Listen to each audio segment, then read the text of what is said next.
একটু ভিন্নভাবে আইএফআরএস 15 যেভাবে আমরা দেখি সাধারণত, সেটা হচ্ছে মূলত মানে একটা পার্টিকুলার রেভিনিউ রিকগনিশন। বাট এখানে আমরা হচ্ছে কনস্ট্রাকশন কন্ট্রাক্ট সহ অন্য অন্য ইস্যুগুলো কিভাবে অ্যাড্রেস করা এবং অন্য অন্য যেমন আমরা রেভিনিউ রিকগনিশন করলে তার সাথে IS2 কি রিলেশনশিপ আছে, IFRS 9 এর কি রিলেশনশিপ আছে, এই জিনিসগুলো আমরা আজকে ডিসকাশন করব। আশা করি অতীতের ক্লাসগুলোর মতো আজকের ক্লাসটাও আপনাদের অনেক ভালো লাগবে। So let start today session. আজকের এই ক্লাসটা আমরা করলে যে জিনিসগুলো আমরা জানতে পারবো সেটা হচ্ছে IFRS 9 এর মূল বিষয়গুলো, মানে বেসিক গুলো বুঝতে পারবো। দেন 5 স্টেপ মডেল, এটা আসলে হার্ট অফ আইএফআরএস। আইএফআরএস হচ্ছে 15। IFRS 15 এর মেইন জায়গাটাই হচ্ছে এই 5 স্টেপ মডেল, এটা আমরা দেখব। দেন আমরা হচ্ছে এখানে প্রিন্সিপাল ভার্সেস এজেন্ট, এটা নিয়ে আমরা অনেক প্রবলেমে পড়ি। এটার মানে কি আজকে এটা দেখার চেষ্টা করব। এরপরে যদি আমরা আসি তাহলে দেখব হচ্ছে আপনার আহ, কি কি মানে ভেরিয়েবল কনসিডারেশন থাকে, তারপর হচ্ছে কনস্ট্রাকশন রেভিনিউ রিকগনিশন কিভাবে হয়। এছাড়া ইন্ডাস্ট্রি ভেদে, অর্থাৎ যদি আপনি নর্মালি সেলস করেন তাহলে তো আমরা এটা জানি কিভাবে করতে হয়, কিন্তু যদি ডিফারেন্ট ইন্ডাস্ট্রি হয়, লাইক আপনি কেউ যদি সফটওয়্যার কোম্পানিতে কাজ করেন বা সফটওয়্যার কোম্পানির রেভিনিউ রিকগনিশন কিরকম, টেলকোর কেমন, ম্যানুফ্যাকচারিং কেমন, কনস্ট্রাকশন ইন্ডাস্ট্রিতে IFRS 15 কিভাবে ইউজ করা হয়, এই জিনিসগুলো আমরা দেখব।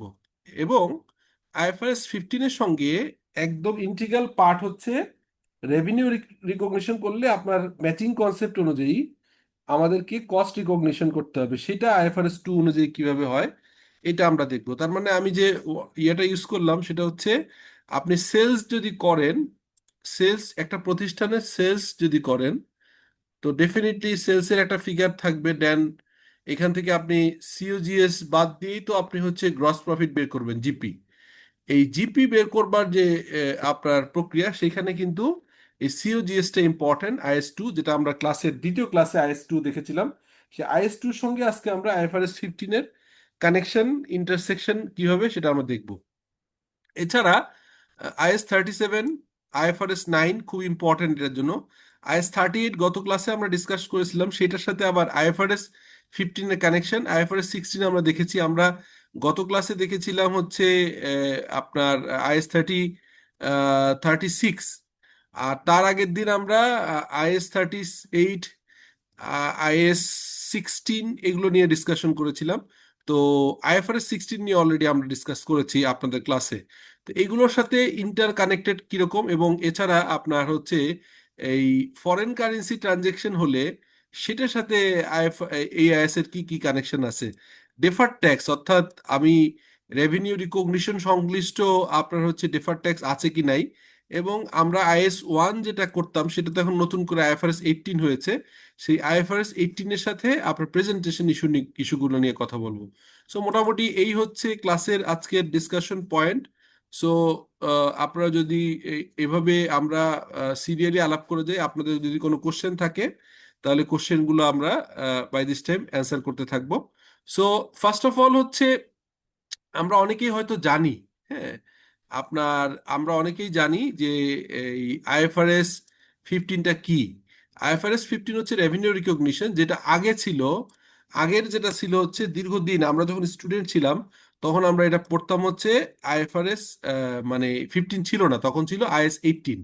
রেভিনিউ রিকগনিশনের নাম ছিল রেভিনিউ রিকগনিশন। সো এইটা ছিল। এছাড়া আরেকটা আইএস ছিল যেটা কনস্ট্রাকশন কন্ট্রাক্ট, এই যে আপনার 11, IS 11 ছিল, এটা আমরা পপুলারলি আমাদের পরীক্ষাগুলো আসতো কনস্ট্রাকশন কন্ট্রাক্ট, এটা নামে একটা আইএস ছিল, এটা আমরা পড়তাম। আর ইফরিক হচ্ছে ব্যাখ্যা, এটা আপনারা জানেন, ইফরিক এবং SIC। সো এই সবগুলো ডেফিনেটলি বাতিল হয়ে নতুন স্ট্যান্ডার্ড আসছে যেটার নাম হচ্ছে IFRS 15। তো আমরা বুঝতে পারলাম যে মূলত আগের বেসিক দুইটা স্ট্যান্ডার্ড ছিল, একটার নাম হচ্ছে রেভিনিউ রেভিনিউ রিকগনিশন স্ট্যান্ডার্ড, যেটা ছিল হচ্ছে আপনার IS 18। আর IS 11 ছিল কনস্ট্রাকশন কন্ট্রাক্ট। এই দুটো আইএস একত্রিত হয়ে এবং এইগুলোকে বাতিল করে নতুন করে আমরা 2019 সাল থেকে দেখেছি একটা আইএফআরএস আসছে, যেটা নাম হচ্ছে আইএফআরএস 15।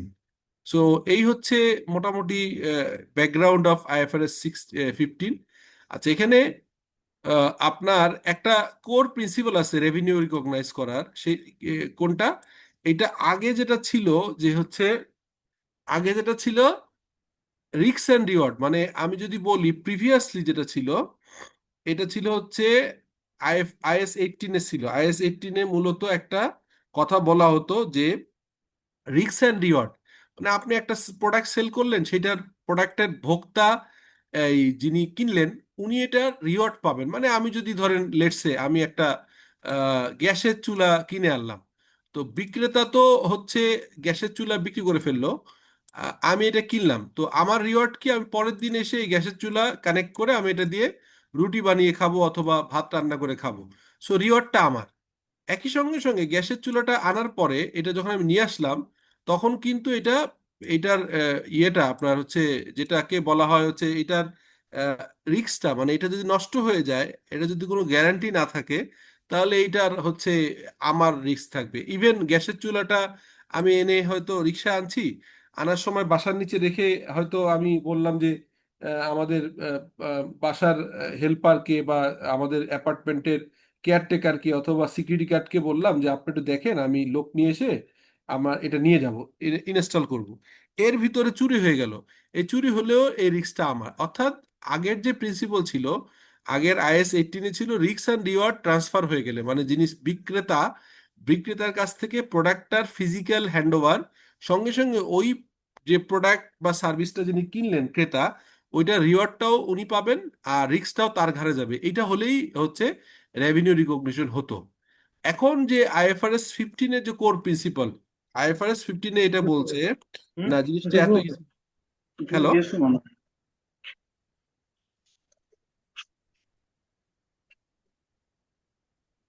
তো যেটা বলছিলাম, আইএফআরএস 15-এ আবার বলছে যে না, এভাবে হবে না জিনিসটা।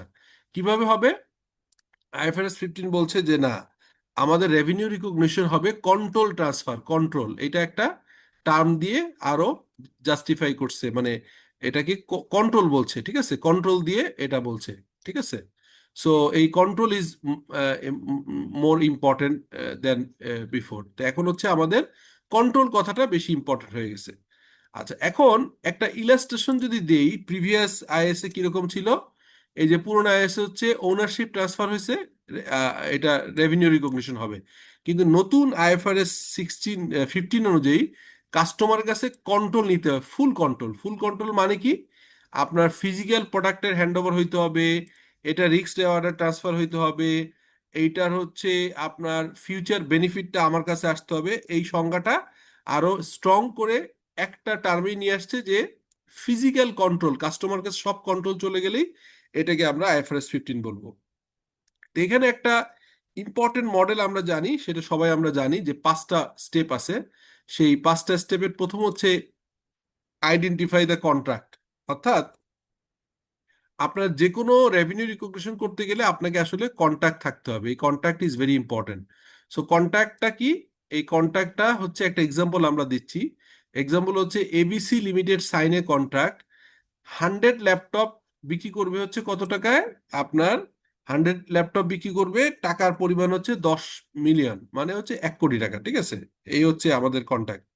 এখন কোশ্চেন হচ্ছে এই কন্ট্রাক্টটা ভ্যালিড কিনা। হ্যাঁ, সো আমাদের দেখতে হবে, আমরা দেখবো, আইডেন্টিফাই করতে হবে। আমাদের কি আইডেন্টিফাই করব? আমরা আইডেন্টিফাই করব যে এটার কমার্শিয়াল সাবস্টেন্স কি, এটার কমার্শিয়াল সাবস্টেন্সটা কি কি, এটা আমরা দেখবো ফার্স্ট।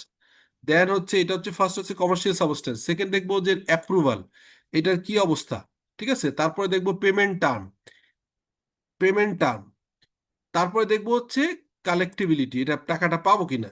তো এখন একটা উদাহরণ দিই, তাহলে জিনিসটা ক্লিয়ার হবে।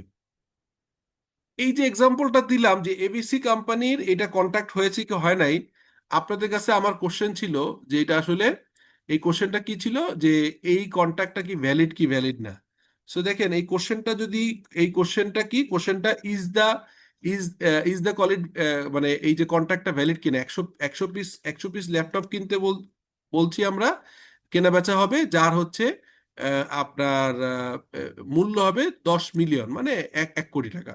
এখন এটা কোশ্চেন আপনাদের কাছে, যে এই কোশ্চেনটা হচ্ছে এরকম যে এইটা কি কোনো আপনার এই কমার্শিয়াল সাবস্টেন্স আছে কিনা। হ্যাঁ, তো কোশ্চেনটা হচ্ছে এরকম, সরি কোশ্চেনটা আমি ভুল মার্ক করছি। এটা কোশ্চেনটা হচ্ছে যে এটা কি কোনো কন্ট্রাক্ট কিনা। হ্যাঁ, এটা কোনো কন্ট্রাক্ট কিনা, আপনার কোশ্চেনটা হচ্ছে কি যে এটা কোনো কন্ট্রাক্ট কিনা। তো কন্ট্রাক্ট কিনা এটা কোশ্চেন বুঝতে গেলে আমাকে দেখতে হবে ফার্স্ট হচ্ছে কমার্শিয়াল সাবস্টেন্স। কমার্শিয়াল সাবস্টেন্স বলতে আসলে কি বোঝা যায় ফার্স্ট। এখন ধরেন আমি একটা এক্সাম্পল আকারে একটা বাজে এক্সাম্পল দেই। লেটস সে পাড়ার মাস্তান আছে, আপনার বিভিন্ন রকম পলিটিক্যাল চাঁদাবাজি চলে। আপনি দোকানে বসছেন, আপনার দোকান থেকে এসে আপনার বলল যে 1 বস্তা চাল, হ্যাঁ, 20 কেজি ডাল, 5 কেস ডিম, এরকম বললো। কেন? হচ্ছে যে আমরা একটা কাঙালি ভোজ করব বা একটা অনুষ্ঠান করব, এটা দিয়ে দেন। আপনি দিলেন, তারপর বললো যে এটা আপনার কন্ট্রিবিউশন, আপনাকে এটা এই পাড়া মহল্লায় প্রোগ্রাম, তো এইটা তো আপনাকে কন্ট্রিবিউশন করতেই হয়।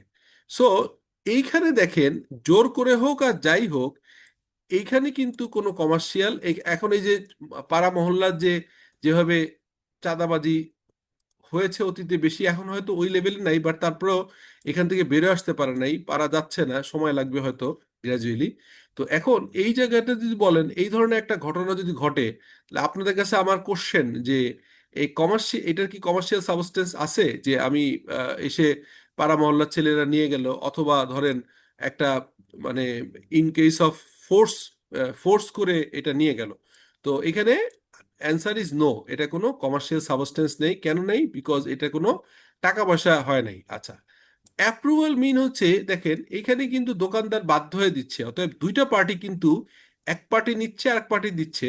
যে পার্টি নিচ্ছে ও টাকার অ্যাপ্রুভাল করছে না, আর যে পার্টি দিচ্ছে সেও কিন্তু মানে বাধ্য হয়ে প্রোডাক্টটা দিচ্ছে। এখানে পেমেন্ট টার্মের অ্যাবসেন্স আছে, আর পেমেন্ট টার্মে অ্যাবসেন্স থাকলে টাকা তো আবার এরকম হইতে পারে, বললো যে লিখে রাখেন পরে দিব। সো আপনি বুঝছেন যে এটা মানে অত খারাপ না হয়তো, এই পাড়া মহল্লার এই পার্টি হয়তো অত খারাপ না। তারা হয়তো মনে করলো যে ঠিক আছে, এটা আপনার ইয়ে হলো কি বলে, আমরা বললাম যে পরে দিব, লিখে রাখেন। সো এই লিখে রাখলেন, তো এই পেমেন্ট টার্ম কি, বললো যে ঠিক আছে মাস দুয়েক পরে দিয়ে দিব, আসলেই দিবে না। সো পেমেন্ট টার্ম থাকলেও এর কালেক্টিবিলিটি নিয়ে কোশ্চেন আছে, মানে টাকাটা পাবেন কি না এটা কোশ্চেন আছে। সো তাহলে এটা আপনার, এটাকে আপনার ভ্যালিড কন্ট্রাক্ট বলা যাবে না। তাহলে ভ্যালিড কন্ট্রাক্ট হইতে গেলে কমার্শিয়াল সাবস্টেন্স লাগবে, বোথ পার্টি অ্যাপ্রুভাল থাকতে হবে, পেমেন্ট টার্ম স্পেসিফিক থাকতে হবে, এখন দিবেন নাকি পরে দিবেন, 2 মাস নাকি 1.5 মাস, নাকি 2 মাস, না 15 দিন, নাকি সপ্তাহ, এবং এই পেমেন্ট টার্ম অনুযায়ী কালেক্টিবিলিটি মানে আহ, এটাকে প্রপারলি কালেক্ট হবে, এটা কনফার্ম করতে হবে। এইটা হলেই আপনি স্টেপ 1 অর্থাৎ আইডেন্টিফাই দ্য কন্ট্রাক্ট হবেন। তাহলে এখন আমরা যে রেভিনিউ রিকগনিশনের যদি হচ্ছে ইয়ে করি, এই আপনার এইটা যদি বলি, তাহলে কি আমরা এই identify the contract first step of the revenue recognition, পাঁচটার একটা, এটা কি বোঝা গেল? বা কোনো কোশ্চেন আছে কিনা এখানে? জি স্যার, বোঝা গেল। ওকে। সেকেন্ড স্টেপ হচ্ছে, সেকেন্ড স্টেপকে বলা হয় আইডেন্টিফাই দ্য পারফরমেন্স অব্লিগেশন। বলেন তো কি হতে পারে পারফরমেন্স অব্লিগেশন, কি মনে হচ্ছে আপনাদের, কি মনে হতে পারে? দ্বিতীয়টা কি মনে হতে পারে যে আইডেন্টিফাই দ্য পারফরমেন্স অব্লিগেশন, এর কি বোঝা যাচ্ছে? কন্ট্রাক্টে যে ধরেন আমি কন্ট্রাক্টর আছে, তার কাছে আমি 10 কেজি চাল চাইলাম, সে সেই চালটা দিল কিনা, দিচ্ছে কিনা। হ্যাঁ, মানে এখানে দুই ধরনের অব্লিগেশন, রাইট। প্রথম হচ্ছে ধরেন আমি একটা এক্সাম্পল দিলাম, এখানে এক্সাম্পল লিখেছি, সেটা হচ্ছে একটা সফটওয়্যার কোম্পানি আমাদের, যেমন বিসলিউশন, আমরা এই বিসলিউশন আমরা সফটওয়্যার দিই, ঠিক আছে? আমরা অনেকগুলো কোম্পানিকে সফটওয়্যার দিয়েছি এবং দিচ্ছি এখনো। তো এই আপনার বিসলিউশন পিএলসি সফটওয়্যার বিক্রি করে। এখন প্রথম কথা হচ্ছে যে এই সফটওয়্যারের যে লাইসেন্সটা বিক্রি করছি, এই লাইসেন্স কি আমরা সোর্স কোড সহ দিব কি দিব না, কন্ট্রাক্টে লেখা থাকে। ধরুন আপনি যদি এখন বলেন যে আমার এখানে ইআরপি দেন, সো যদি এই ইআরপির দাম হয় 50 লাখ টাকা, আমি ধরে নিচ্ছি, তো সেই 50 লাখ টাকা যদি দাম হয়, আর আপনি যদি বলেন যে এইটা আপনি এই আপনাকে এমসি দিব না, আপনি আপনি এটা পরবর্তীকালে অ্যানুয়াল মেনটেন্যান্স কস্ট পাবেন না, আমাদের সফটওয়্যার টিম এটা কোডিং সোর্স কোড সব পেয়ে যাবে, তারা এটা এনহ্যান্সমেন্ট করবে, এইটার ভবিষ্যতের কাজগুলো করবে। তাহলে আমার দাম হয়ে যাবে হচ্ছে 1.5 কোটি টাকা, মিনিমাম 3 গুণ। মানে আমাদের ফর্মুলা হচ্ছে আমরা যদি কোনো কাউকে সোর্স কোড দিতে হয় তাহলে নর্মাল প্রাইসিং এর 3 গুণ। তাহলে এই যে সোল্ড সফটওয়্যার লাইসেন্স, কিন্তু এসএপি বা জেডি এডওয়ার্ড বা ওরাকল বা মাইক্রোসফট ডাইনামিক্স এরা কিন্তু লাইসেন্স সহ দিবে না। মানে এরা সফটওয়্যার লাইসেন্স দিবে কিন্তু সোর্স কোড দিবে না। অর্থাৎ তাদের লোক ছাড়া আপনি ভবিষ্যতে এটার কোনো পরিবর্ধন, হ্যাঁ, বা এটার কোনো এনহ্যান্সমেন্ট বা সফটওয়্যারে যদি কাস্টমাইজেশন প্রয়োজন তাদের হেল্প লাগবে। আমাদের মতো লোকাল কোম্পানিতে অনেক সময় বলে যে আমরা এটা সোর্স কোড সহ কিনবো। তাহলে সফটওয়্যার একটা পার্ট, ইনস্টলেশন একটা পার্ট। আমাদের ক্ষেত্রে কি হয়, আমরা যে সফটওয়্যারটা দিই সঙ্গে সঙ্গে তাদের সাথে একটা চুক্তি থাকে যে তাদের 3 মাস বা 6 মাসের ভিতরে ইনস্টল করে দিব, তাদেরকে ইউজার ট্রেনিং দিব, এবং পরবর্তীকালে অ্যানুয়াল মেনটেনেন্স মানে এএমসি থাকে। এএমসি প্রথম 1 বছর হয়তো ফ্রি দিলাম বা 6 মাস ফ্রি দিলাম, তো 6 মাস ফ্রি দেওয়ার পর তারপরে একটা কন্ট্রাক্টে যে প্রতি মাসে বা ইয়ারলি একটা টাকা দেয়। তো এই হচ্ছে একটা সফটওয়্যার বিক্রি করার একটা হচ্ছে প্রক্রিয়া। এটা কি বোঝা গেল যে আপনার একটা সফটওয়্যারের পারফরমেন্স অব্লিগেশন কি? আমি যে 50 লাখ টাকার কথা বললাম, এই 50 লাখ টাকা কিন্তু শুধু একটা সফটওয়্যার দিয়েই আমি চলে আসলাম, বিষয়টা সেরকম না। আমার লাইসেন্স সেল করব আমি 1 নম্বর, সোল্ড লাইসেন্স। ফার্স্ট হচ্ছে সোল্ড লাইসেন্স, দেন হচ্ছে আপনার সেকেন্ড হচ্ছে ইনস্টলেশন করে দিব, তাকে ইনস্টলেশন করে দিব, এটা হচ্ছে সেকেন্ড পার্ট। হ্যাঁ, থার্ড পার্ট হচ্ছে তাকে ট্রেনিং দিতে হবে, এটা ইউজার ম্যানুয়াল টেনুয়াল তৈরি করে ট্রেনিং দিব। ফোর্থ হচ্ছে তাকে আমি হচ্ছে মান্থলি বা অ্যানুয়ালি মেনটেনেন্স করে দিব। প্রথম 6 মাস হয়তো ফ্রি, তারপর থেকে একটা অ্যানুয়াল মেনটেনেন্স চার্জ করব। তো এটা হচ্ছে একটা পারফরমেন্স। এগুলো আমার চারটা হচ্ছে আমার পারফরমেন্স অব্লিগেশন। বোঝা গেছে? ওকে স্যার, অব্লিগেশন, ওকে। হ্যাঁ, তাহলে এখন আমরা কি বুঝলাম? হ্যাঁ, ওইখানে আপনি যেটা বললেন যে চালের কথা আপনি উদাহরণ দিচ্ছেন, ওইখানেও আছে। আপনি বললেন যে আমাকে 20 কেজি নাজেরশাইল চাল দেন, তাহলে ওনার অব্লিগেশন কিন্তু নাজিরশাইলই দিবে, উনি কিন্তু মিনিকেট বা অন্য চাল দিতে পারবে না, ওনাকে কিন্তু নাজিরশাইলই দিতে হবে। সো দোকানদারের ইয়ে হচ্ছে আপনি যা চেয়েছেন সেইটাই আপনাকে। এবং এরকম হইতে পারে যে ভাই আমার তো লোক নেই, আপনি আমার আমার পৌঁছায় দেন। তখন তার দোকানদারের পারফরমেন্স অব্লিগেশন হচ্ছে বিক্রি করা একটা অব্লিগেশন, আর একটা হচ্ছে তার লোক ডেকে হয়তো ওই 20 কেজি চাল পৌঁছে দিতে তার হয়তো 10 টাকা এডিশনাল খরচ হবে বা দোকানের লোক দিয়ে আসবে।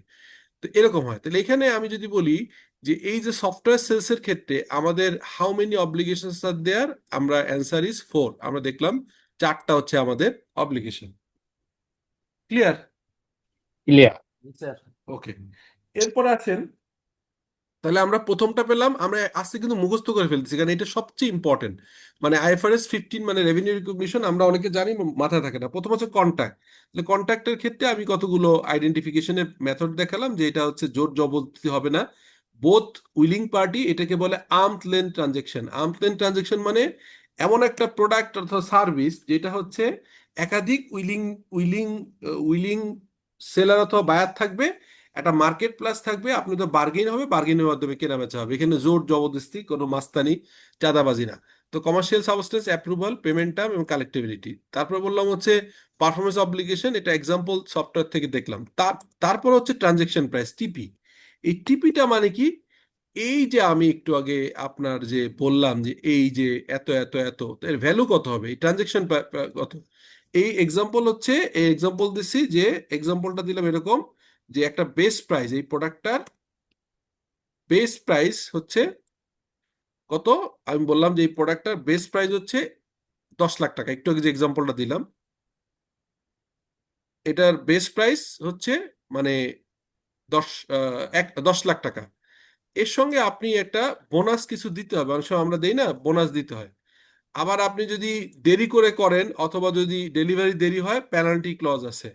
তাহলে এখন কোশ্চেনটা হচ্ছে যে এখানে একটা এই উদাহরণের সাথে কোনো মিল নেই। আর একটা উদাহরণ বলছি যে আপনারা জানেন আমরা আমরা গভর্নমেন্টে অনেক সময় কনস্ট্রাকশন, আমরা গভর্নমেন্টে অনেক টেন্ডারে পার্টিসিপেট করি, করতে হয়। তো সেখানে আমরা দেখি যে টেন্ডারে ক্লজ থাকে, কি ক্লজ থাকে যে আপনি হচ্ছে কত প্রাইস, তারপরে কত পার্সেন্ট ডিসকাউন্ট দিবেন বা কি কি ফ্রি দিবেন, এই জিনিসগুলো ইনস্টলেশন ফ্রি হয়তো। এখানে আমি বললাম যে সফটওয়্যারের দাম, ইনস্টলেশন অথবা ট্রেনিং আমার ফ্রি করে দিতে হবে, অথবা বলতে হবে মেনটেনেন্স আমি 6 মান্থ ফ্রি করে দেবো, এরকম এইরকম ডিসকাউন্ট বা বোনাস আপনাকে দিতে হয়। আরেকটা কথা বলে যে আপনি যদি সফটওয়্যারটা 3 মাসের ভিতরে ইনস্টলেশন করে আমাদেরকে চালু করাই দিবেন, যদি কোনো কারণে দেরি হয় তাহলে এক এক যদি 6 মাস দেরি হয় আপনাকে 1 লাখ টাকা হচ্ছে এখান থেকে পেনাল্টি দিতে হবে। সো এরকম এই যে একটা প্রোডাক্ট অথবা সার্ভিসের প্রাইসটা কত, এখানে তো আমি বললাম কি কি ডেলিভারি, সেটা ডেলিভারি প্রাইসটা ভাগাভাগি করে এটাকে বলে ট্রানজেকশন প্রাইস, টিপি, ট্রানজেকশন প্রাইস। তাহলে টিপি কি হলো, এখানে আমরা দেখলাম যে এখানে কিছু ভেরিয়েবল কনসিডারেশন আছে। কি কি ভেরিয়েবল কনসিডারেশন, মানে আমি যদি প্রোডাক্টটা কিছু ফ্রি দিতে হবে বোনাস, আবার যদি আমি দেরি করে ইনস্টলেশন করি তাহলে আমাকে পেনাল্টি দিতে হবে।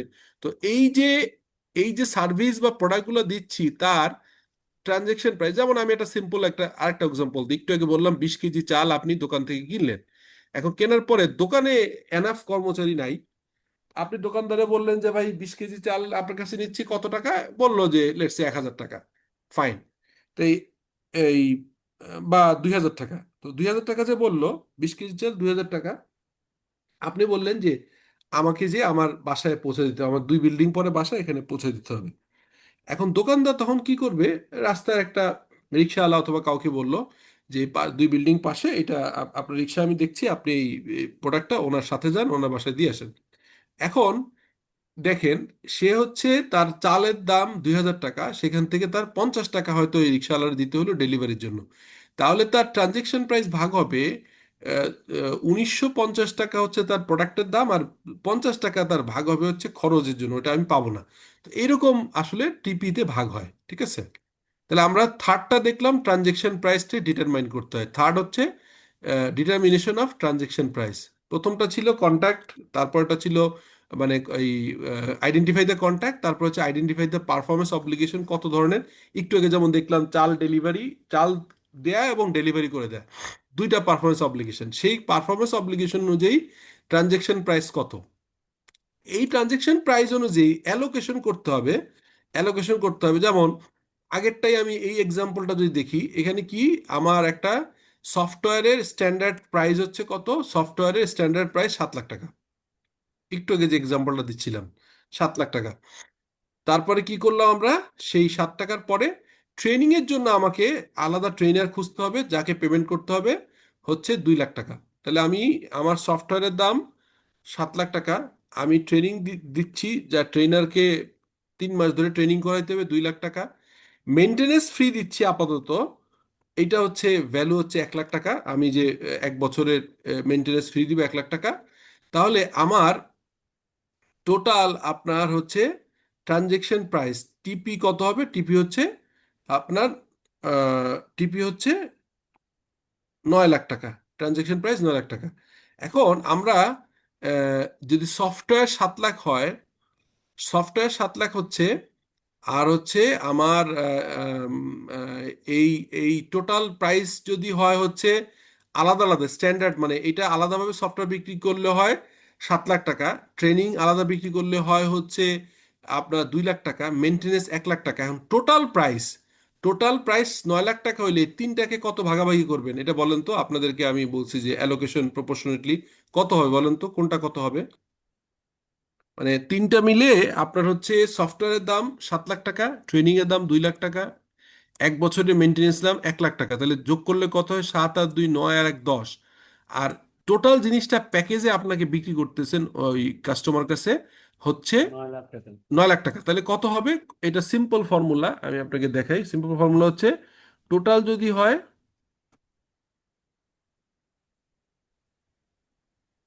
টোটাল যদি হয় 7 লাখ, মানে টোটাল যদি হয় এখানে যদি 7 লাখ টাকা সফটওয়্যার হয়, টোটাল হয় 10, তাহলে 10 × 7 × 9, ছয় তাহলে লাখ যেটা তিরিশ আসে, হাজার হ্যাঁ তাহলে কত আসে, 6,30,000। 6,30,000। এটা চল হলো ছয় এক লাখ লাখ আশি 6,30,000 হবে এটা, এটা হবে এটা এক হবে লাখ এটা আশি এক এক এক লাখ লাখ আশি এটা এক হবে লাখ আশি 90। আর হচ্ছে কত, এটা হবে 90, 90।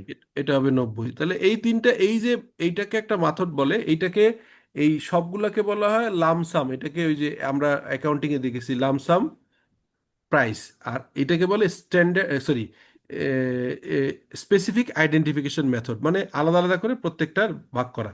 তাহলে আমরা বুঝলাম যে স্ট্যান্ডার্ড প্রাইস 7 2 আর 1 হলে সেটা টোটাল কনসিলিডেটেড 9 লাখ হলে আমি এর ভাগ করবো, এই ভাগটাকে বলা হয় অ্যালোকেশন অফ ট্রানজেকশন।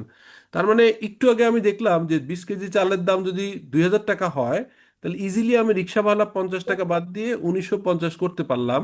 কিন্তু যদি এমন হইতো 1950, কিন্তু এমন যদি হইতো, সরি, যে এই রিক্সাওয়ালার টাকাটা আমার নিজের আমার দোকানের কর্মচারীতে খাটাইলাম, তাহলে কিন্তু এই 50 টাকা বের করা একটু কঠিন ছিল, কারণ আমাকে দেখতে হইতো ওই কর্মচারীকে আমি বেতন দেই হচ্ছে কত টাকা, তারপরে সে এইটা ওই এই ডেলিভারিটা প্রত্যেক জায়গায় এরকম চাল বেচলে ডেলিভারি কতবার যেতে হয়, সেটা অনুযায়ী তার টোটাল মাসের কত টাকা, মাসের বেতন কত, তার থাকা খাওয়ার খরচ কত, তার হচ্ছে অ্যানুয়াল বোনাস কত, এগুলো হিসাব করে আমি, তার বেতন যদি হয় 10,000 টাকা, এটা হচ্ছে আমরা বের করতাম কস্ট, মানে এটাকে বলা হচ্ছে টেক হোম।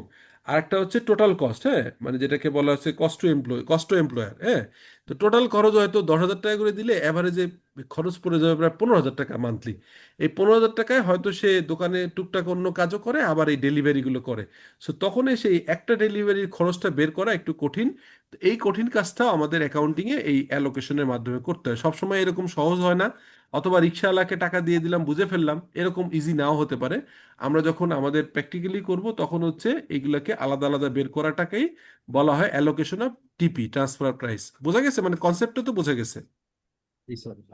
জি ওকে। স্যার। দেখেন এই IFRS 15 কত কঠিন মনে হয়, অনেক লম্বা একটা ডকুমেন্ট, হ্যাঁ, 90 পাতা 89 পাতার একটা ডকুমেন্ট। কিন্তু বিষয়টা কিন্তু এগুলোই আছে, মানে আমরা অ্যাকাউন্টিং বলি না, accounting is basically common sense. আমি এই পর্যন্ত যে চারটা পড়ালাম, চারটা স্টেপ, এর কোনোটাই কিন্তু আমাদের কাছে আনইউজুয়াল মনে হয়নি, মনে হচ্ছে সবই লজিক্যাল। কিন্তু IS 18-এ কিন্তু এভাবে ছিল না যে 5 স্টেপে করতে হবে, কি করতে হবে না করতে হবে, ছিল না। এইটা এই IFRS 15 এভাবে ভাগ করে আসছে। এরপর হচ্ছে স্টেপ 5। স্টেপ 5 হচ্ছে ওই যে খরচটা বের করলাম না, বের করার পরে, সরি, আমরা তাহলে কি করব, এখানে তো আমরা পেয়ে গেছিলাম হচ্ছে, প্রথমটা পেয়ে গেছিলাম হচ্ছে 6,30,000, তাহলে লিখবো হচ্ছে আমার AR অথবা ব্যাংক, যদি ব্যাংকে টাকা পেয়ে যাই অথবা ক্যাশ যাই পাই, 6,30,000 হবে হচ্ছে আমার সফটওয়্যার। ডেবিট, আর ক্রেডিট হবে হচ্ছে এই সফটওয়্যার রেভিনিউ। সফটওয়্যার রেভিনিউ আমি 6,30,000 সোজা এটা করে ফেললাম, তাহলে পার্ট 1। কিন্তু ট্রেনিং এরটা হয়তো আমাকে দিতে হবে হচ্ছে ট্রেনারকে আগামী 3 মাসে ভাগ ভাগ করে। তাহলে আমি কি করব, প্রথম মাসে আমি, তাহলে আমি পাচ্ছি কত, এখানে পেয়েছিলাম 1,80,000। 1,80,000 এক লাখ 60,000 আশি টাকা করে হবে 3 মাসে। তাহলে আমি 3 মাসে হলে, তাহলে 60,000 প্রথম টাকা মাসে করে। লিখবো হচ্ছে আপনার ব্যাংকে যদি দেয় ব্যাংক ডেবিট 60,000 টাকা। আর হচ্ছে আপনার মানে টাকা হয়তো একবারে পেয়ে গেছি, এখানে এরকম হইতে পারে, আমি এই এন্ট্রিটা একটু রিয়েলি প্র্যাকটিক্যালি যা হয় সেভাবে দেখাই, ঠিক আছে, তাহলে সুবিধা হবে। আমরা যেটা করি সেটা হচ্ছে এই যে যে টাকাটা পাবো, ধরেন আমি পেয়ে গেছি, এটা সরাসরি একবারে টাকা দিয়ে দিছে ধরলাম। একবারে টাকা দিলে কি হয়, আমরা তখন একবারে 9 লাখ টাকা দিয়ে দিছে স্যার। হ্যাঁ, তাহলে আমরা কি লিখবো, আমরা ব্যাংকে হচ্ছে, ব্যাংকে আমাদের হচ্ছে 9 লাখ, ঠিক আছে, 9 লাখ গেল, সফটওয়্যার 6,30,000। আর সার্ভিসেরটা হচ্ছে আমরা কি লিখবো, আনআর্নড আনআর্নড রেভিনিউ সার্ভিস, মানে ট্রেনিং। আর আনআর্নড রেভিনিউ হচ্ছে মেনটেনেন্স, 1 বছর মেইনটেনেন্স দিতে হবে, এই যে, আর হচ্ছে এটা হচ্ছে মেনটেনেন্স। তাহলে এখানে লিখবো 1,80,000, আর ওইখানে করছিলাম হচ্ছে 90, 90।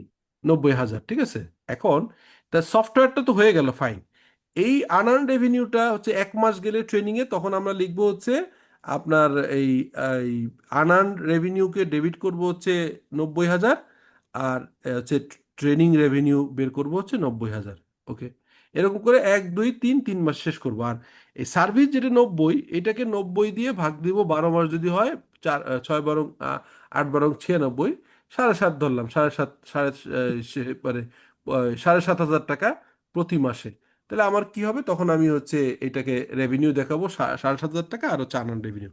তো এই হচ্ছে এই টোটাল রেভিনিউ রিকগনিশন কখন হবে, সফটওয়্যারটা একবারে করে ফেলবো, আর এই সার্ভিস এবং ট্রেনিং, মেনটেনেন্স এবং ট্রেনিং, এগুলোকে আমি ভাগে ভাগে যেভাবে ভাগ করার কথা সেভাবে করব। এই কাজটাকেই বলা হয় রেভিনিউ রিকগনিশন, যেটা হচ্ছে আপনার স্টেপ 5।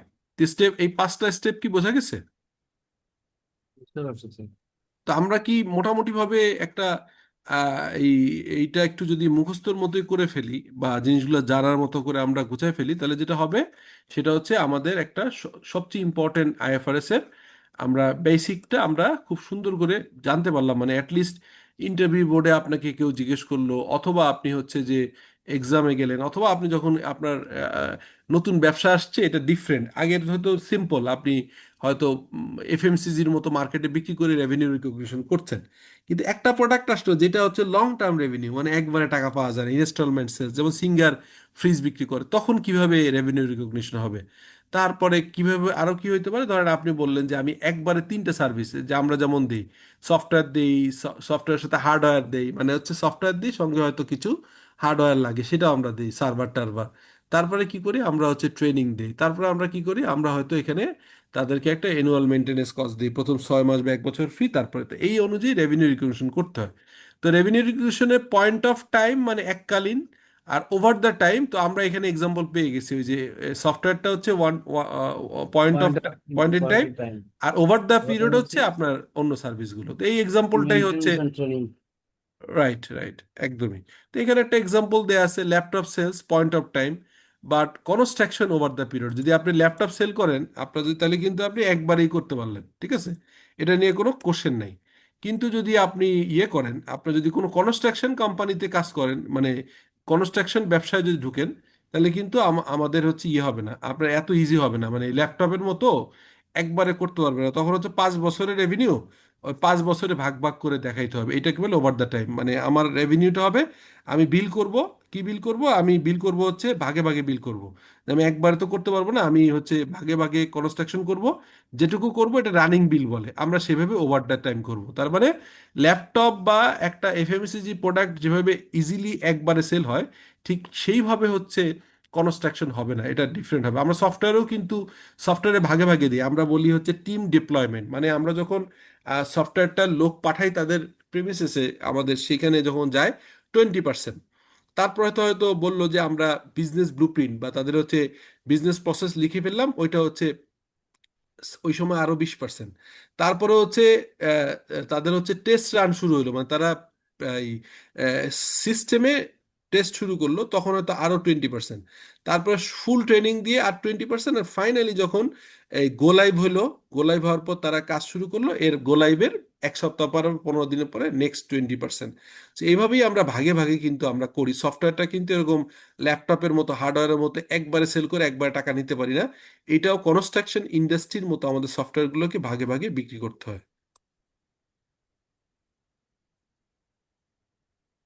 সিমিলারলি দেখেন, একটা মোবাইল কোম্পানি কি কি করে, আমি যদি একটা মোবাইল কোম্পানি উদাহরণ দিই, তাহলে তার হচ্ছে ফোন বিক্রি করে একটা প্যাকেজে, সঙ্গে সে একটা সিম বিক্রি করে, তারপরে এই মোবাইলটার একটা ওয়ারেন্টি দেয়, তারপরে হচ্ছে অনেক সময় ইন্স্যুরেন্স থাকে, ধরেন ইন্স্যুরেন্স এখানে ধরলাম নাই, বাংলাদেশে কম না, ইএমআই ফ্যাসিলিটিস থাকে, অর্থাৎ ভাগে ভাগে হচ্ছে দেয়, মানে আপনি বললেন যে 6 মান্থের ইএমআই দেবে।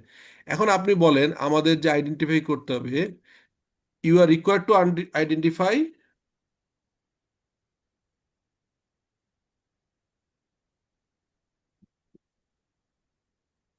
রিকোয়ার্ড টু আইডেন্টিফাই কি কি আপনাকে বের করতে হবে, আপনাকে বলা হয়েছে যে আপনি বের করবেন হচ্ছে পারফরমেন্স অব্লিগেশন, পারফরমেন্স অব্লিগেশন বের করতে হবে ফার্স্ট। দেন আপনাকে বের করতে হবে হচ্ছে পারফরমেন্স অব্লিগেশন করার পরে আপনাকে যেটা করতে হবে, আপনাকে হচ্ছে টিপি বের করতে হবে, টিপি বের করবেন, তারপর হচ্ছে রেভিনিউ টাইমিং, এগুলো আপনাকে বের করতে হবে। তো আপনি দেখেন এইখানে ফোনটা একবারে শেষ, এটার কোনো সমস্যা নেই, ফোনে শুধু একটা 6 মান্থের বা 1 বছর ওয়ারেন্টি আছে, সিমটার কোনো ওয়ারেন্টি থাকে না, সিম একবারে শেষ। আর ইএমআই মানে যদি ভাগে ভাগে বিক্রি করেন তখন আবার এটার জন্য হচ্ছে রেভিনিউটা ডেফারেল হইতে পারে, অথবা রেভিনিউ আপনি ইয়ে করে রাখলেন, এই একবারে রিকগনাইজ করলেন কিন্তু টাকাটা ভাগে ভাগে পেলেন, এটাও হইতে পারে, ঠিক আছে। বোঝা গেছে আপনার একটা মোবাইল ফোন ইন্ডাস্ট্রির কিভাবে সেলটা হয়। স্যার আরেকবার রিপিট করবেন স্যার। আচ্ছা, এখানে একটা মোবাইল ফোন, মোবাইল ফোন ধরেন গ্রামীণ ফোন, গ্রামীণ ফোন নিজেই হয়তো মানে বাল্কে স্যামসং এর ফোন কিনে, কিনে গ্রামীণ ফোনের যে সেল সেন্টারগুলোয় আপনার কাছে বিক্রি করে কি কি জানেন, একবারে বিক্রি করে হচ্ছে মোবাইল ফোনের সেট, আচ্ছা সেট দেয়, সঙ্গে সেল করে হচ্ছে সিম, ওইটার ভিতরেই ধরা থাকে, সিমের ভিতরে ভ্যাট ট্যাট সহ এটা দেয়া থাকে। তারপরে বলে যে সেটটা আমি 1 বছরের ওয়ারেন্টি দিলাম, এটা হলে আমার ঠিক করে দিব। আর বলছে যে আপনি একবারে কিনলে সিম উইথ সেট একবারে কিনলে 20,000 টাকা, আর যদি ইএমআই অর্থাৎ মান্থলি ইকুয়াল ইনস্টলমেন্ট দেন আগামী 1 বছরে দিলে এই 20,000 টাকার জায়গায় আপনাকে দিতে হবে 22,000 টাকা। তো এইভাবে তো আমরা জানি এভাবে সেল হয়, তাই না? বোঝা গেছে? এইটুকু বোঝা গেছে কিনা হ্যাঁ আগে? জি স্যার, বুঝতে পারছি। ওকে। আচ্ছা, তাই যদি হয় তাহলে আপনার এখানে দেখেন আপনার পারফরমেন্স অব্লিগেশন কি, মানে আমি ওই যে স্টেপগুলো করতেছি। প্রথম কোশ্চেনটা হচ্ছে যে এই যে গ্রামীণ ফোনের যে আপনি ইয়েতে গেলেন, শোরুমে গেলেন, তো আপনি যখনই তার সাথে একটা কন্ট্যাক্ট করলেন, কন্ট্যাক্টটা কি হবে? এখানে কন্ট্যাক্টটা হবে আপনি একটা কেনাকাটা করার পর মানি রিসিট দিবে, তো মানি রিসিটে সব কিছু লেখা থাকবে যে কি দিচ্ছে, ফোন দিচ্ছে, কোন সিমের নাম্বার কত, ফোন নাম্বার কত, সেটের আইএমই নাম্বার কত, ওয়ারেন্টি একটা কার্ড দিবে কত বছর, ইনস্টল পেমেন্ট নাকি এককালীন পেমেন্ট, সব লেখা থাকবে। এইটাই হচ্ছে ফার্স্ট তাদের হচ্ছে একটা কন্ট্যাক্ট তারা করলো। সেকেন্ড তাদের কোশ্চেনটা হচ্ছে এখানে এই গ্রামীণ ফোনের শোরুমের অব্লিগেশন কি? অব্লিগেশন হচ্ছে সেট দিবে, যেটার 1 বছর ওয়ারেন্টি সহ, একটা সিম দিবে যেটা অন করে আপনার হয়তো হয়তো তার ভিতরে ইয়েও দিল, সিমের সাথে হয়তো টক টাইমও দিয়ে দিল, ঠিক আছে? অনেক সময় টক টাইমও দেয়। সে বললো যে আমি হয়তো আপনার 1,000 টাকার টক টাইম দিয়ে দিলাম, এটাও হইতে পারে, ঠিক আছে? সো তার তাহলে ফোন বিক্রি করবে, সিম দিবে, টক টাইম ফ্রি দিবে, টক টাইম অ্যান্ড হচ্ছে হয়তো ইয়ে দিবে, এই আপনার এটা কি বলে হচ্ছে ইন্টারনেট প্যাকেজ দিবে, যে 30 জিবি, 30 জিবি ফ্রি দিবে, 30 জিবি ইন্টারনেট ফ্রি দিবে। তো এই হচ্ছে এটা হচ্ছে তার ইয়ে আপনার কি বলে, এটা হচ্ছে তার সরি, তা এটা হচ্ছে তার total package, phone, SIM, talk time, 30 GB internet, warranty card. আর এটা অপশনাল, এটা হয়তো সে এককালীনও বিক্রি করে, আহ, এককালীনও বিক্রি করে, আবার হচ্ছে অপশনাল, এটা হচ্ছে ওয়ান টাইমও বিক্রি করে, আবার ইএমআই ওয়ান টাইম একবারেও বিক্রি করে, অথবা হচ্ছে ইএমআই। তো ইএমআই বিক্রি করলে আপনার হচ্ছে রেটটা বেশি, আর ওয়ান টাইম বিক্রি করলে হচ্ছে কম। তো এই টাকাই বলা হয় হচ্ছে আপনার। এখন তাহলে পারফরমেন্স অব্লিগেশন কি? ফোন দিতে হবে, সিম দিবে, হয়তো 1,000 টাকার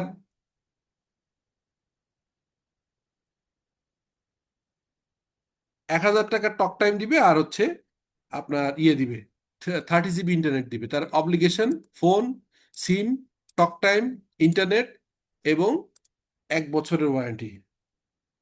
এইগুলো হচ্ছে তার, এটা হচ্ছে তার অব্লিগেশন। আর আর যদি ইএমআই থাকে তাহলে তো ভিন্ন, তাহলে এই অব্লিগেশন পেলাম। এখন এই টোটাল প্যাকেজের দাম যদি হয়, এই টোটাল প্যাকেজের দাম যদি হয় টোটাল প্যাকেজের দাম যদি হয় 20,000 টাকা এককালীন, হ্যাঁ, এককালীন বিক্রি করলে হয় যদি হয়, এককালীন হচ্ছে পেমেন্ট ওয়ান টাইম পেমেন্ট হলে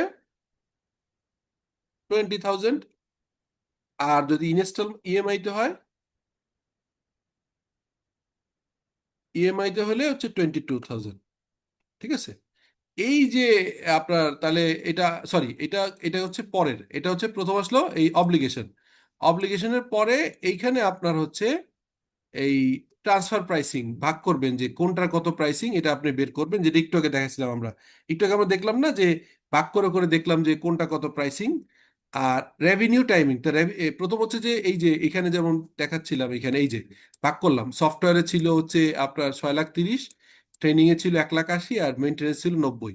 একইভাবে আমরা এই 20,000 টাকা, 20,000 টাকা ওয়ান টাইম যদি হয়, এই ওয়ান টাইম 20,000 টাকা এবং ইএমআই 22,000 টাকা, যাই হোক, এটাকে আমরা ভাগ করব হচ্ছে ট্রানজেকশন প্রাইসে। আর রেভিনিউ টাইমিং, এই ফোনেরটা এককালীন হবে, সিমেরটা এককালীন হবে, টক টাইমটা হচ্ছে এটা লিমিট থাকবে হয়তো 3 মান্থস পর, 3 মান্থস, 3 মান্থস পরে এটা না ইউজ করলে তখন ল্যাপস হয়ে যাবে। 3 মাস পর্যন্ত সে রেভিনিউ রিকগনিশন করতে পারবে না। 1,000 টাকা 3 মাসের মধ্যে ইউজ করলে সেটা রেভিনিউ রিকগনিশন করবে একটা অ্যামাউন্ট। আর ইন্টারনেটের মেয়াদ হচ্ছে লেটস সে 3 মান্থস, এটাও 3 মান্থস। 3 মান্থসের ভিতরে ইউজ করলে সেটা হচ্ছে ইয়ে করবে। তো এইভাবেই হচ্ছে ট্রানজেকশন প্রাইস বের করে তার রেভিনিউ টাইমিং হয়। এটা এককালীন, এটা এককালীন, এটা 3 মাসে ভাগাভাগি হবে, এটা 3 মাসে ভাগাভাগি হবে, ওয়ারেন্টি হবে 1 বছরের ভিতরে ভাগাভাগি। আর ইএমআই তো এটা অন্য একটা জিনিস, এটা তো আসলে এভাবে আলাদাভাবে ভাগ করার কিছু নেই। যদি ওয়ান টাইম করে তাহলে হচ্ছে এক এককালীন করলে 20,000 টাকা, আর 22,000 টাকা হলে তখন ইন্টারেস্ট সে চার্জ করবে, সে 2,000 টাকা ইন্টারেস্ট রেভিনিউ আকারে অ্যাকাউন্টিং এন্ট্রি করে ইনকাম করবে। অ্যালোকেশনের পয়েন্ট আসবে না স্যার এখানে? অ্যালোকেশন, এই যে আপনার অ্যালোকেশন, এইটা দুইটা, এই যে ট্রানজেকশন প্রাইস অ্যালোকেশন দুইটা একসাথেই করা। ট্রানজেকশন প্রাইস এন্ড অ্যালোকেশন মানে হয়েছে কি, আমরা রিয়েল প্র্যাকটিক্যালি করতে গেলে তো ওই ওরকম ফর্মুলা দিয়ে 5টা ভাগে করি না, হ্যাঁ।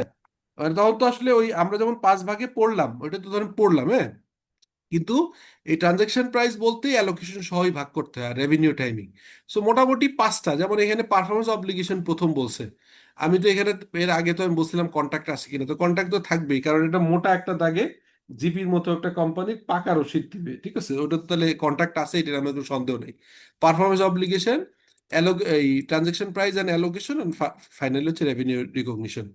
এই যে ইস্যুটা, এটা কমন, মানে এমন ভাবে আলাদাভাবে 5টা মাথায় নিয়ে আমরা হয়তো প্র্যাকটিক্যালি সবসময় করি না, বাট আমাদের যখন অ্যাকাউন্টিং এন্ট্রি হয় বা যে কোনো সফটওয়্যারে যখন রেভিনিউ রিকগনিশন হয়, তখন হচ্ছে আইএফআরএস অনুযায়ী ফলো করলে তার আসলে এভাবেই করতে হয়। Clear now? বোঝা গেছে? জি স্যার। জি স্যার। ওকে, এবার আসেন আমরা এটার পার্ট 3-তে একটু কিছু জিনিস দেখি। এটা হচ্ছে এক্সেপশনাল, এই প্রিন্সিপাল ভার্সেস এজেন্ট। আমি একদম এক্সাম্পল দিয়ে বুঝাতে সুবিধা হবে, খুব মজার এটা এক্সাম্পল। আমরা ফুড পান্ডায় খাবার অর্ডার দিয়ে খাই নাকি খাই না, বলেন তো, দু একজন খাই না আমরা? জি স্যার। আচ্ছা দেখেন তো, ফুড পান্ডায় যদি আমি অর্ডার দেই, এখন ফুড পান্ডায় অর্ডার দিলাম, ফুড পান্ডা আমাকে ডেলিভারি করলো, ও কি নেয় বলেন তো, এখানে বলেন তো। ও হয়তো রেস্টুরেন্টের সাথে মানে প্রোডাক্টটা 1,000 টাকা নিল, আর সে বলে দিল যে এই 1,000 টাকার ভিতরে আমার যে প্ল্যাটফর্ম ইউজ হচ্ছে, ডেলিভারি চার্জ আলাদা, ডেলিভারি চার্জ দিব, কিন্তু এই 1,000 টাকার ফুডের ভিতরে আমাকে 100 টাকা দিতে হবে। এখন আমার কোশ্চেন আপনার কাছে, যে সে কি এই ফুড পান্ডা কি রেভিনিউ রিকগনিশন করবে 100 টাকা নাকি 1,000 টাকা? এটা কি সে 100 টাকা করবে, অর 1,000 টাকা? বলে অর হচ্ছে 100 টাকা, মানে 1,000 টাকা রেভিনিউ রিকগনিশন করবে, অর হচ্ছে 100 টাকা করবে, বলেন তো। 100 টাকা করবে। হ্যাঁ, কারণ কারণ এখানে সে আসলে এজেন্ট হিসেবে কাজ করতেছে এখানে। কমিশনটা পাচ্ছে স্যার। হ্যাঁ, কমিশনটা পাচ্ছে, রাইট, এটাকে বলে এজেন্ট। তাহলে আইএফআরএস 15-এর ভিতরে এই কথাটা আছে, এটা আপনার কনফিউজ হবেন, এই জন্য বুঝাই দিলাম, হ্যাঁ, যে আমি এখানে শুধুমাত্র এজেন্ট হিসেবে, এখানে আর কিছু নেই, প্রোডাক্ট আমি কিনে এনে আমার ঘরে রাখি নেই, সিম্পল কাস্টমারের ইয়ের কাছ থেকে, আপনার এই রেস্টুরেন্ট থেকে নিয়ে আমি কাস্টমারকে ডেলিভারি করছি, এখানে আমার কোনো রকম কোনো ফুড খারাপ ভালো রিস্ক নেই, খারাপ হলে ফেরত দিলে এটা দোকানের দায়, আমার দায় নেই। অর্থাৎ আমি 1,000 টাকা বিক্রি করলে ফুড পান্ডা, আমি হচ্ছে কোম্পানি, আমার রেভিনিউ রিকগনিশন 100, নট 1,000। ফাইন, আপনারা বুঝতে পারছেন, হ্যাঁ। এটা যদি এজেন্ট হয়, তাহলে হবে হচ্ছে এজেন্টের রেভিনিউ হবে 100 টাকা, এই যে আপনারা বলে ফেলছেন অলরেডি, এজেন্ট হিসেবে ট্রিট হবে এবং তার রেভিনিউ হবে অনলি 100, নট 1000। এবার আসেন অ্যানাদার এক্সাম্পল। কি এক্সাম্পল? আমি একটা সুপার শপ, আমার একটা সুপার শপ আছে, আমি পারচেস করছি ইনভেন্টরি, এই ইনভেন্টরিটা কিনে আনছি, আমার শপে রাখছি, এটা নষ্ট হলে রিস্ক আমার, ঠিক আছে। তখন কিন্তু এরকম প্রোডাক্টটা কিন্তু আর একজনের, লেটস সে সুপার স্টারের লাইট কিনে এনে আমি বিক্রি করতেছি, তো আমি কিন্তু এখানে ওনার না, আমি কিন্তু স্টিল, আমার একটা প্রিন্সিপাল আছে, সাপ্লায়ারকে সুপারস্টার, প্রোডাক্ট কা সুপারস্টার, বিক্রি করতেছি আমি সুপার শপ। তাহলে এখন এই ক্ষেত্রে এসে রেভিনিউ হবে ফুল অ্যামাউন্ট, কেন বলেন তো? ওয়াই? এখানে এজেন্ট ভার্সেস প্রিন্সিপাল কন্ডিশনে আমি আসলে এজেন্ট না, আমি এখানে প্রিন্সিপাল হিসেবে কাজ করতেছি, কেন বলেন তো? কেন প্রিন্সিপাল হিসেবে কাজ করতেছি? স্টক ওনারশিপের জন্য। কারণ আমি তো কিনে ফেলছি আমার কাছে, অতএব এটা তো রিস্ক আমার কাছে। হ্যাঁ, লাইটটা পড়ে যে হাত থেকে নেওয়ার সময় পড়ে যে ভেঙে গেলে আমার রিস্ক, অতএব এখানে আমি রেভিনিউ ডিডাকশন করবো ফুল টাকা, 500 টাকার লাইট 500 টাকায়। তাহলে এজেন্ট ভার্সেস এই প্রিন্সিপাল ভার্সেস এজেন্টের যে ইস্যুটা আছে, সেটা আইএফআরএস 15-এ যেভাবে বলা আছে, সেটা একটা এক্সাম্পল দিয়ে আমরা বুঝতে পারলাম।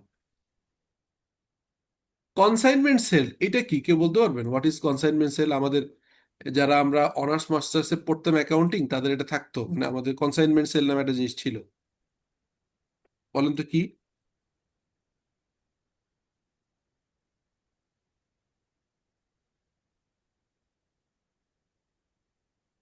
উদাহরণ দিয়ে বুঝাই দিয়ে, লেটস সে লেটস সে এসএসজির ইলেকট্রিক ফ্যান তৈরি করে।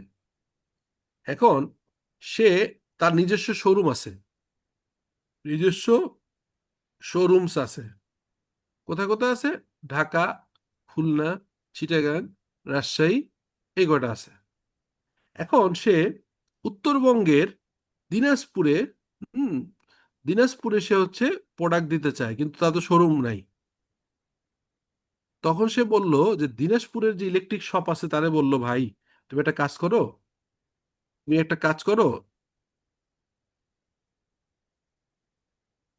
তুমি কি কাজ করো, তুমি হচ্ছে এই কাজটা এরকম করো, তোমার শোরুমে আমার আমার 100 পিস ফ্যান রাখো, ফ্যান রেখে দাও। তুমি এখানে যখনই ফ্যান সেল করবা, আমার তুমি 5% রেখে 95% আমাকে দিবা, তোমার কমিশন 5%, আমাকে বাদ বাকি 95% টাকাটা দিয়ে দিবা, তোমার প্রোডাক্টটা তোমার ঘরে তুলে রাখো। এখন আপনি বলেন, এই যে যিনি কিনলো, তার কি আসলে এখানে কোনো টাকা পয়সা ইনভলভমেন্ট, প্রোডাক্টের রিস্ক কিছু আছে? মানে যে যার শোরুমে আছে, এটা কার রিস্ক? পুরোটা কার কার রিস্ক? না স্যার, এটা স্যার পুরোটা ম্যানুফ্যাকচারার কোম্পানির হ্যাঁ, পুরো এসএসজির রিস্ক। এই কারণে এইসব ক্ষেত্রে ইনভেন্টরি কাউন্ট, আমি যে এখানে 100 পিস ফ্যান দিয়েছি, এই 100 পিসের ইনভেন্টরি আসলে সুপারস্টার ইনভেন্টরি হিসেবে থাকবে, কিন্তু লোকেশন দেখাবে হচ্ছে আপনার কনসাইনর, একটা হচ্ছে সরি কনসাইনি। যে পাঠায় ওকে বলে কনসাইনর, আর যিনি নেয় ওনাকে বলে কনসাইনি। সুপারস্টার এখানে কনসাইনর, তার ইনভেন্টরি এই 100টা ফ্যান তার এখানে শো করবে, আর তার এই খরচ তার আসবে। তো এখানে রেভিনিউ রিকগনিশন হবে অ্যাজ কনসাইনির মাত্র 5%, তাও কখন? যখন সে সেল সেলের করে পর। টাকাটা আনবে, ঠিক আছে, সেল করার পরে, রাইট? তাহলে রেভিনিউ, সে ওই প্রোডাক্ট পেলেই তার কোনো রেভিনিউ হবে না, কারণ টাকা তো সে ইউজ করে নাই, অন্যের প্রোডাক্ট ঘরে তুলে রাখছে। বোঝা গেল? বিক্রির পরে কমিশন পাবে। জি জি জি। এই যে যেমন ইন্ডেন্টর থাকে, ইন্ডেন্টর কমিশন পায়, হ্যাঁ।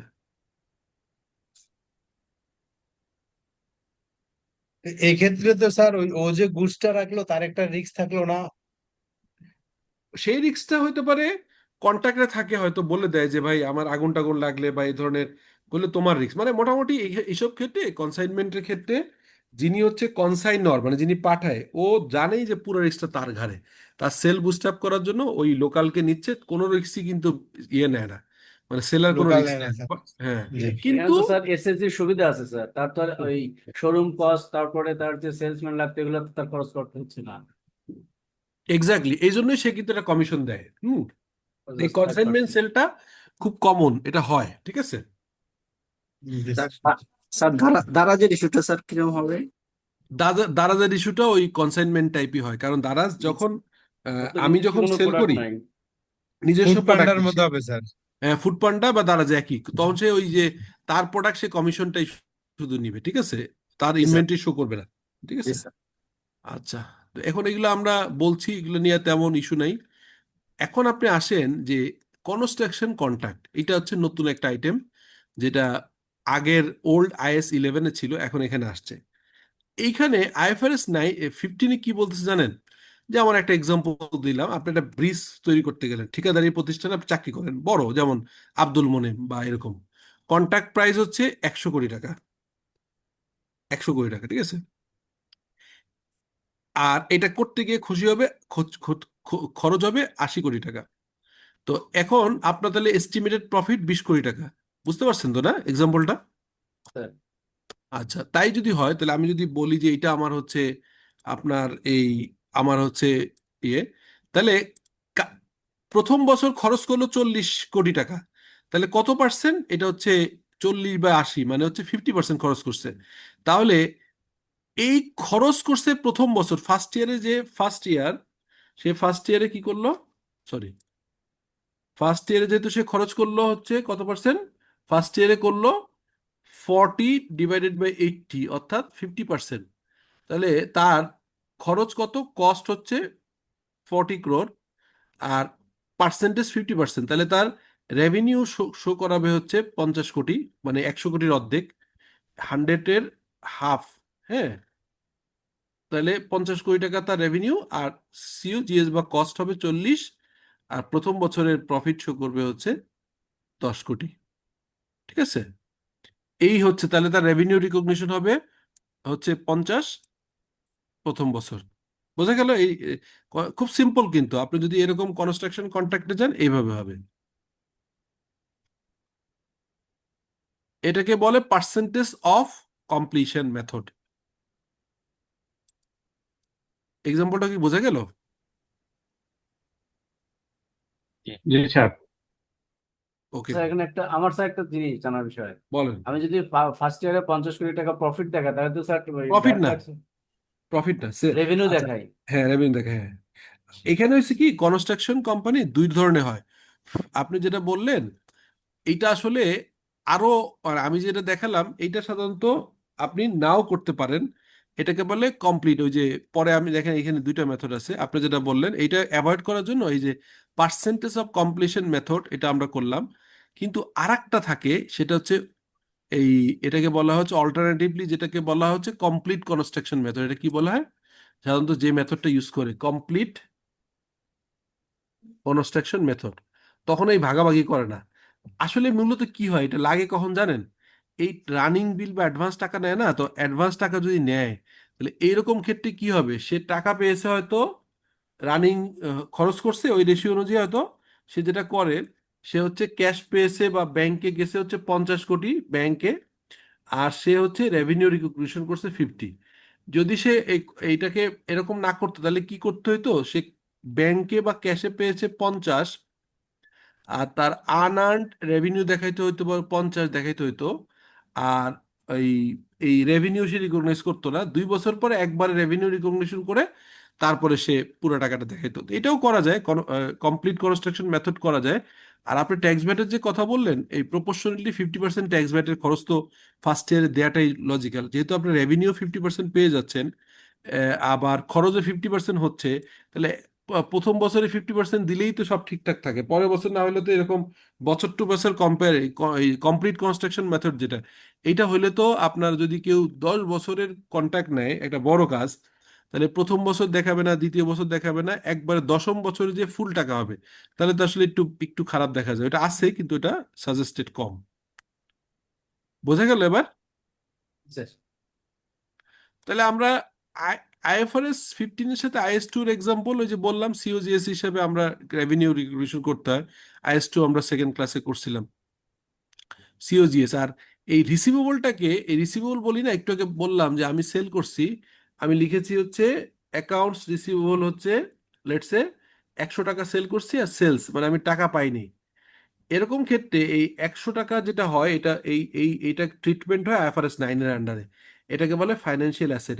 এই এই এই যে ফাই ফাইনান্সিয়াল অ্যাসেট, অ্যাকাউন্ট রিসিভেবলকে বলা হয় ফাইন্যান্সিয়াল অ্যাসেট। এইটা ট্রিটমেন্ট হয় হচ্ছে আপনার ইয়ের নামে, তার মানে বাকিতে সেল করলে একটা ফাইন্যান্সিয়াল অ্যাসেট তৈরি হয়, যেটা IFRS 9 অনুযায়ী এটাকে বলে ফাইন্যান্সিয়াল অ্যাসেট। বোঝা গেছে জিনিসটা? IFRS 9 এর সাথে সম্পর্ক এই IFRS 15-এর। শুধুমাত্র ক্রেডিট বাকি টাকাটাই। হ্যাঁ, ক্রেডিট ছিল।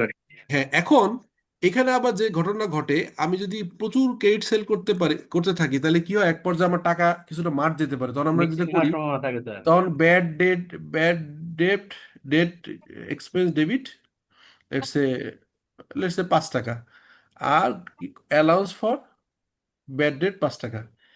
এইটাকে বলা হয় ECL। আগে এটা লাগতো না, IFRS 9 যখন আসছে এটাকে বলা হয় ECL, মানে এক্সপেক্টেড ক্রেডিট লস, মানে বাকি দিলে যে টাকাটা লস হইতে পারে, এইটাকে বলা হয় এই যে IFRS 9-এ ECL। এই যে ECL মনে হয় থাকার কথা, এটাকে বলে ECL, ঠিক আছে?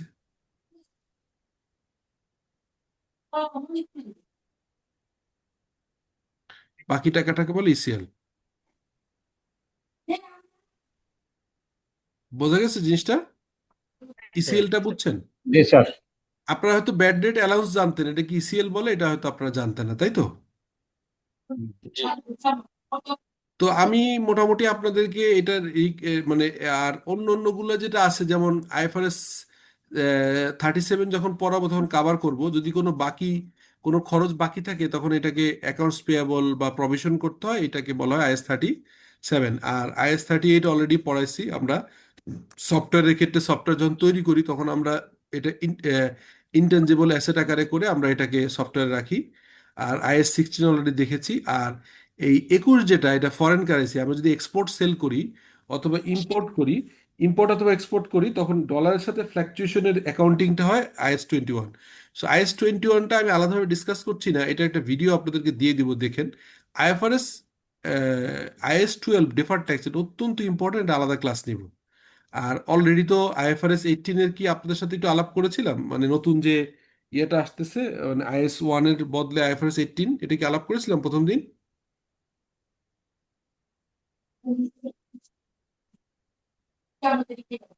না করলে এটা করবো আর কি, ঠিক আছে? তো এই হচ্ছে আমাদের আজকের ক্লাসের মোটামুটি কন্টেন্ট। আমি IFRS 16 এর সাথে, এই সরি, IFRS 15 এর সাথে এটা, এই যে দেখেন, এই যে অ্যাকাউন্ট রিসিভেবল যখন হয়, আমি বিজনেস ট্রানজেকশন, কন্ট্রাক্ট থাকে, performance obligation, transaction price, allocation price, revenue recognition করে যদি অ্যাকাউন্ট রিসিভেবল হয়, তখন হয় হচ্ছে এই যে ইসিএল থাকে। তারপরে কস্ট অফ সেলস হচ্ছে IAS 2। যদি কোনো ওয়ারেন্টি থাকে, এটা যে IAS 37। সফটওয়্যারে যদি সেল করেন তাহলে কস্ট হইলে এটা যাবে হচ্ছে IAS 38। যদি পিপিই থাকে, প্ল্যান্ট প্রপার্টি ইকুইপমেন্ট, সেটা যদি ডেপ্রিসিয়েশন থাকে, সেটা যাবে হচ্ছে IAS 16। ফরেন কারেন্সি, এফএক্স মানে ফরেন কারেন্সি ডিফারেন্স হইলে এটা IAS 21। ডেফার্ড ট্যাক্স যেটা আলাদা পড়াবো, সেটা হচ্ছে 12। আর সেগমেন্ট রিপোর্ট নামে একটা জিনিস আছে, এটা হচ্ছে আপনার তিনটা প্রোডাক্ট, যেমন সুপারস্টার একটা কোম্পানির তিনটা product, let's say light, fan আর ইলেকট্রিক্যাল সুইচ সকেট, যেটা বলে ইলেকট্রিক্যাল অ্যাক্সেসরিজ। এই যে তিনটা প্রোডাক্ট, এই তিনটা প্রোডাক্টকে আলাদা আলাদাভাবে রিপোর্টিং করাকে বলা হয় সেগমেন্ট রিপোর্টিং। এটা হচ্ছে IFRS 8। এটাও একটু আমার ভিডিও আছে, একটু দেখে নিন, বা আমি এই এই সেশনগুলো পরে আলাপ করব। এটাকে বলা হয় সেগমেন্ট রিপোর্টিং। আর IFRS 18 মানে হচ্ছে IAS 1 এর বদলে যেটা আসতেছে 2027 সাল থেকে। এটা অলরেডি আমি বেশ কিছু সেশন নিয়েছি, আপনারা একটু খুঁজে দেখেন, আমার ইউটিউবে আছে। আর আপনাদের ক্লাসে তো আবার ডিটেল হয়তো আলাপ হবে। সো এই ছিল মোটামুটি আজকের ক্লাসের আপনাদের টোটাল একটা কনসলিডেট, অনেকগুলো কানেকশন করে আমরা জিনিসটা বোঝানোর চেষ্টা করলাম। ঠিক আছে, তাহলে নেক্সট ক্লাসে দেখা হবে ইনশাল্লাহ। ওকে আমি এটা জি জি জি। আসসালামু আলাইকুম। ওয়ালাইকুম আসসালাম। ওয়ালাইকুম আসসালাম।